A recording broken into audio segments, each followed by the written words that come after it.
Well, grace and peace to each one of you. This is Mike Favors. I am your mentor for the Essential Mentoring Program.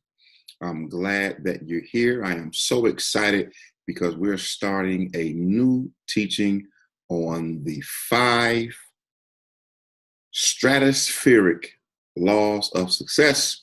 And of course, we're going to be using this book. I encourage you all to get this book as soon as possible.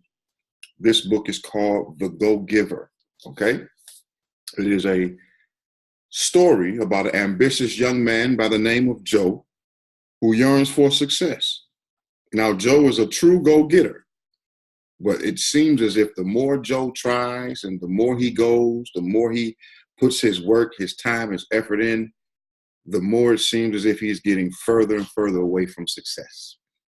And I mean, think about that. How many of us in life, we are in situations where sometimes we feel as if we're just giving it our all, we're giving it our best, and yet to no avail, no success.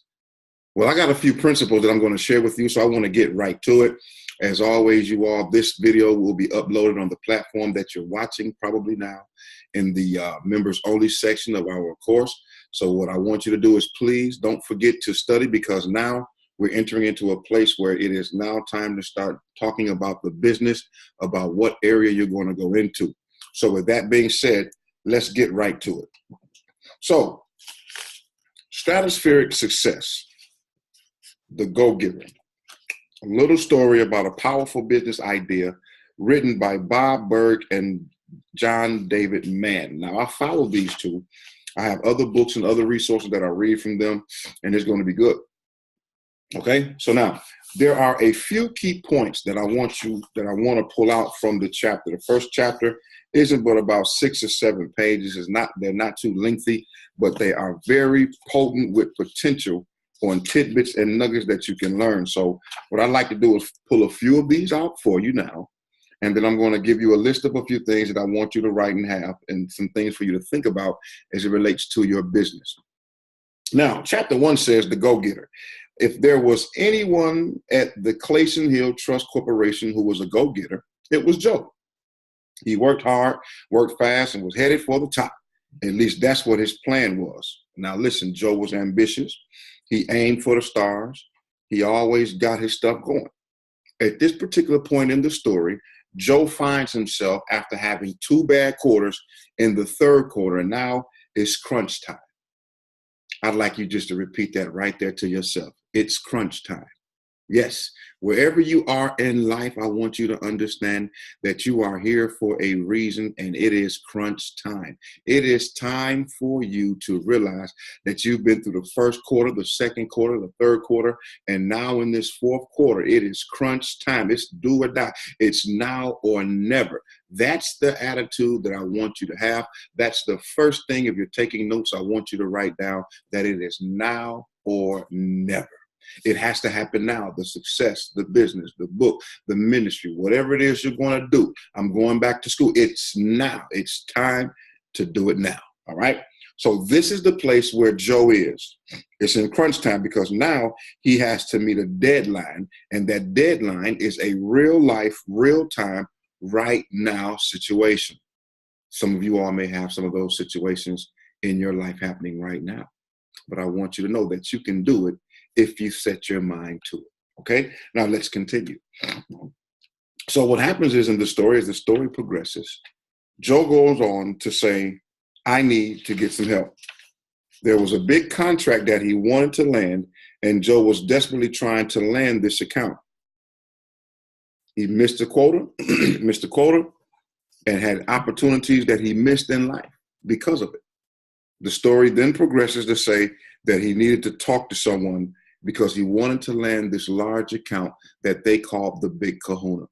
Now, in order to land that account, the book tells us that he needed 2 things. 2 things I want you to write down. The first thing is clout, C-L-O-U-T. The second thing is leverage.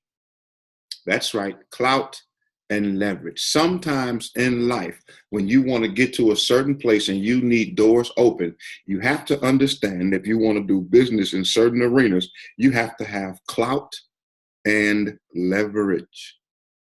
It may not sound fair, but it's just a reality. It's one of the rules of the game, because you have people who've worked all their life to gain such a rapport, to gain such a place of respect and dignity and integrity in that particular space or field. That's what clout really means. It's the respect factor. It's the fact that if you say something and your name is good enough, then people will buy in, invest, and collaborate with you because of your name. That's clout, because of what comes and what they can associate with your name. Our mentors and our leaders, to a certain extent, have some type of clout, some type of respectability associated with their name. It's a good brand. The second word you have is leverage. In order to put some deals together, you've got to have leverage.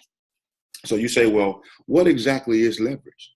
Leverage is considered the thing that you want, or the tool that you have that's going to persuade a person to do business with you, to go into a deal. Leverage is the thing that someone has that you want, and they know you need it, so then they can leverage that. And many times, let me just share this little tidbit with you. Many times in life, you think that money is your leverage, and money necessarily isn't your leverage. It could be an idea. It could be a connection. Some people have great extensive email lists, which give them leverage, and they sell those lists. Companies on Shopify.com, you can, if you really want the most out of your company in terms of e-commerce, have an extensive email list. That is very, very important, because people will pay you top dollar for a vast email list, because email list turns into potential customers and potential partners. All right. So these are the two things that Joe realized that he needed. So the story goes on to say that Joe wanted to talk to a man by the name of Gus. Now, if you're reading this book with me and you're reading this story, I want you to pay attention to Gus, because toward the end, you're going to find out that Gus is a very key player. Now, that's all I'm going to give you right now. I'm going to let you continue to read the book. Okay. Now, but what's going to happen is, Gus is going to give Joe a phone number to an individual who's called the chairman, or called Pindar. Now, once again, these are names of the key players that are in the book. And as you read the book, you'll point these names out and they'll mean something to you. But anyway, one of the ladies who said something to Joe when he was in his office, her name was Melanie. And she looked at Joe as if he was proposing to wrestle a grizzly bear, because Joe said, I'm going to call the chairman. I'm going to call Pindar on a Friday afternoon right now. Now, here's one thing I want you to realize in life as it relates to leadership, as it relates to business. You have to be willing to be desperate enough to make that call. What do I mean? What do I mean by that? If you're not desperate for success, if you don't want success bad as you want to breathe, then you're not desperate enough to make that type of phone call. To call a businessman on a late Friday afternoon after the market is closing is dangerous, because you probably won't get them, or you'll catch them running out the door. But if you have enough tenacity and you're desperate and you really know that the time is now, then you'll make that phone call. That's what Joe is getting ready to do. Joe's making the phone call, and he's going to go and have an appointment set up.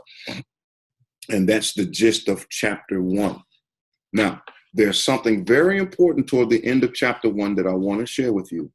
Then I'm going to give you a few points, and then that'll end this session. But what's most important at the end of chapter 1 on page 6 in your book, if you got the same book or copy that I have, you will find that Joe made the phone call to Pindar, who is considered the chairman. His wife answered the phone and said, yes, can I help you? And Joe said, I'd like to set up a meeting with Pindar. And she said, of course, you can meet with him tomorrow morning on a Saturday, because you want to learn his trade secret. In other words, when you have value, people will seek you out at inopportune times, but they need what you have. And that's very important for you to understand. There are some things inside you that people need. You just don't realize it yet. But we're going to pull some of those things out during this session here. Now, I mean, during this process of going through this book. That's why I chose this book, because it's going to be such a blessing to many of you who are watching this even now, even by replay. Now, Here's what I want you to understand. Toward the end, she said to him that you can come on a Saturday, because what's going to happen is he's going to interview you and he's going to give you some options. And if you choose, then he's going to, give you some things, give you some conditions, is what the book says. But immediately when Joe heard that, I want to read this verbatim to you. Joe was crestfallen. He was sure these conditions would involve a stiff consulting fee or retainer he couldn't afford.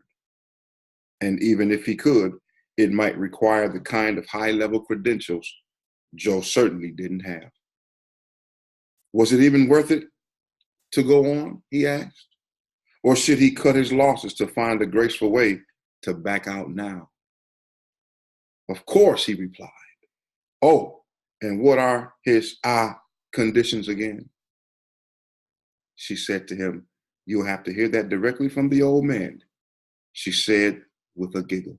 Now listen, what I want you to realize in life is sometimes when you're called to step out of your comfort zone, those questions sometimes can arise in your life.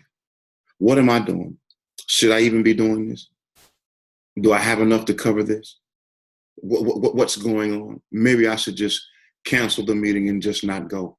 Listen, too many times in life, we miss great opportunities because we let doubt seep in, fear seep in, excuses to seep in.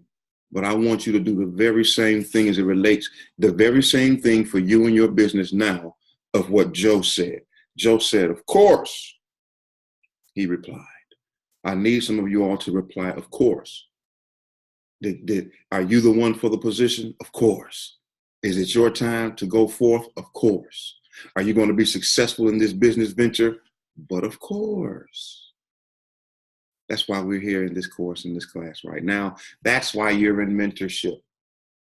So with that being said, please get the book. I want you to get this book. I posted this up on the private Facebook page. We're going to save this. This video will go up sometime tonight. Now, when it comes to business, I want you all to really understand that there are some top fields in business that you want to consider as it relates to launching or going into a venture. Those top business ideas come from the main things that people need to survive, basic necessities. So if you're going to start a business, here's a few things just to play around, to jumpstart you, to give you a diving board of what you might consider starting or venturing into or partnering with someone. The first thing is food. People will always need food to survive, guys. So that is an area that if you're gifted or if you know someone who wants to start a restaurant, who wants to do something, that is an area to enter into because people are always going to want to eat. The second thing is shelter. People are always going to need a place to stay, shelter. So if you think about getting into real estate, this is why I don't care what happened to the real estate crisis. We all knew that it was going to eventually come back up because people are always going to need shelter. You got rain, snow, sleet. They need it. There's no way around it. Number 3 is health. The health sector is a booming sector because people are conscious of their health nowadays more than ever. Health. If you got someone who's doing something in business or anything of that nature, opening up urgent care facilities and things of that nature, go into business with them. Develop a partnership. Those are very lucrative fields of business. Next, transportation. Even if you don't own the car lot, guess what? You may own a courier service. You may want to develop a service that chauffeur people around or whatnot. Think about what happened or the businesses of Uber and Lyft that just blew up and just took over the taxi corporation in some areas anyway, because if you go to New York, you're still going to have taxis, all right? Just not nowhere around that. But transportation is always going to be important. Truck drivers are always going to be needed because those goods have to be transported from the docks and the ports that they come in on, okay? Next is communication. Communication is a key. Let me tell you something. People will not do without their communication, whether it be internet, phone, or what have you. If you're thinking about going to business, perhaps you want to open up and franchise a mobile store, a network, or maybe you want to go into a place where you open up a Best Buy or something like that where you can sell merchandise or fix computers or do whatever it is. As long as it has to do with communication, it is a lucrative field.